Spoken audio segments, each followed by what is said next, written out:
For most of the Ming dynasty, the government had little control over the money supply. It was functionally a bimetallic system, a system of exchange where value was set in two metals, copper coins and unminted silver. But the state had relatively little control over the value of either metal. While it minted some new coins, most of the copper cash in circulation was left over from the first few decades of rule or from the Song dynasty. And as we have seen, most of the silver came from overseas. This was not the case at the start of the dynasty. The Ming founder, like his predecessors in the Song and Yuan dynasties, tried to exert firm control over the money supply. He outlawed the use of unminted metals as currency and issued large amounts of copper and paper money.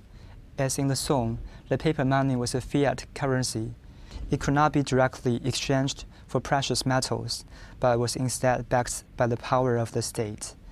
As long as people respected the state's mandate and the state was responsible in issuing the currency and accepting it for taxes, the paper money retained its value. But if the supply of paper money is not limited by the availability of copper or silver, the government can easily cause inflation by overprinting.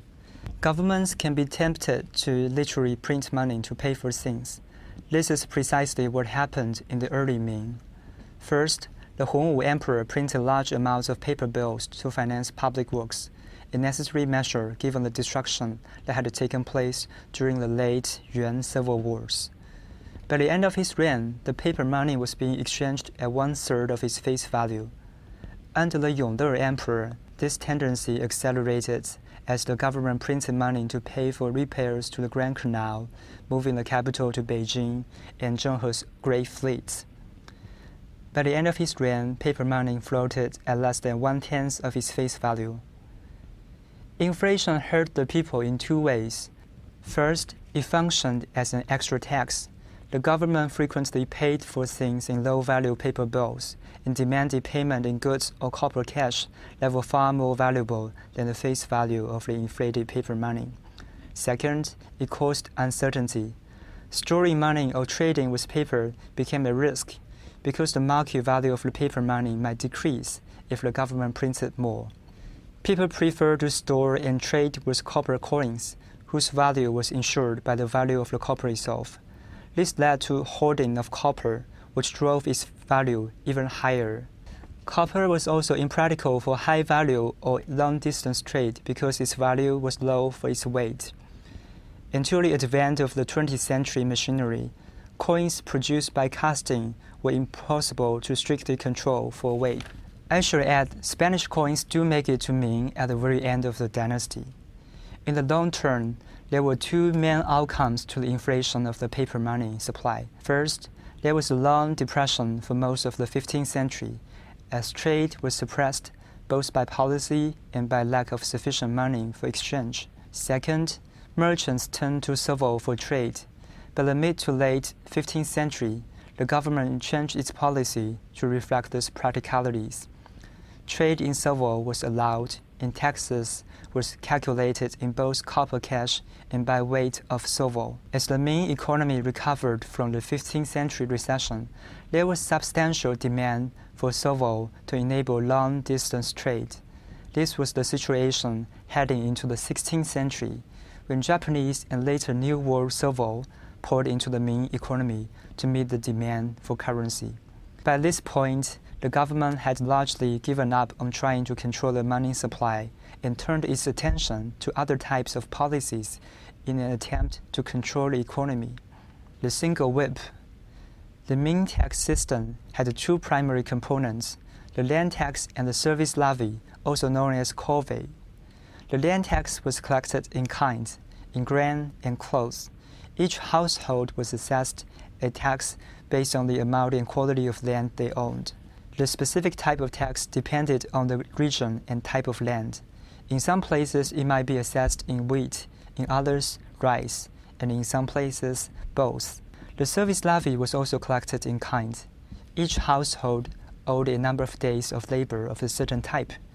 This labor depended in part on the capabilities of the household members, as well as the location. Literal men might have scribal duty, while others carted goods around or served as door guards. Households registered as craftsmen had to produce goods like shoes or ink for the local government, and in some cases, they had to travel to the capital for service there. Near major public works like the Grand Canal, the service levy could be quite severe. To assess these taxes, the government conducted surveys of landholding and population, sometimes called cadastral surveys. It recorded the boundaries and quality of land held in books known as fish scale registers, or 鱼鳞册 in Chinese, because their diagrams of land plots looked like the scales on a fish. Population was recorded in yellow registers, or 黄册 in Chinese, named for the color of their bindings. Under most circumstances, officials and the families of officials were exempt from both forms of taxation. This was designed to create self-contained communities, wherein the county government, military bases, and public works projects could all be supplied locally. This was based on the intent of the Ming founder to ground people in communities, but also on the depression in the early Ming market. By the 16th century, three major trends were beginning to cause problems for the tax system. First, the expansion of the market made it more efficient to pay for goods and labor in cash, rather than requisition them in kind. Second, the government was not consistent in making the cadastral surveys, so the tax quotas no longer reflected actual landholdings or population. Finally, official families used their tax exemption to accumulate large land holdings. They did this by taking on other farmers as tenants, controlling their land in name, but in practice allowing those farmers to pay a small rent to the official's family rather than paying tax to the state. Starting in the southeast in the mid-16th century, local officials began to come up with a series of reforms to correct the issues with the early Ming tax system. These reforms allowed some taxes, in some cases the land tax, in others the service levy, to be paid in cash rather than in kind. Local government offices would then use this money to pay for needed goods and services on the market instead of requisitioning them directly. This allowed greater specialization among the population. Some households could work year-round as clerks or making shoes, paid for by the rest of the locality. In 1581, the reform was made national by Grand Secretary Zhang Juzheng.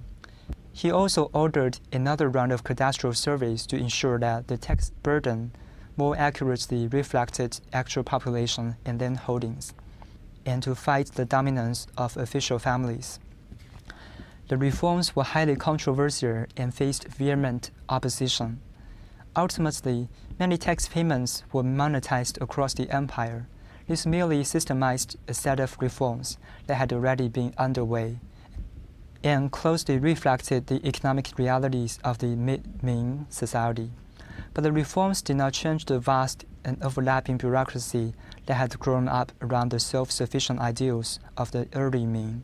Furthermore, the new land surveys remained incomplete, and the reforms largely failed to curb the power of official families.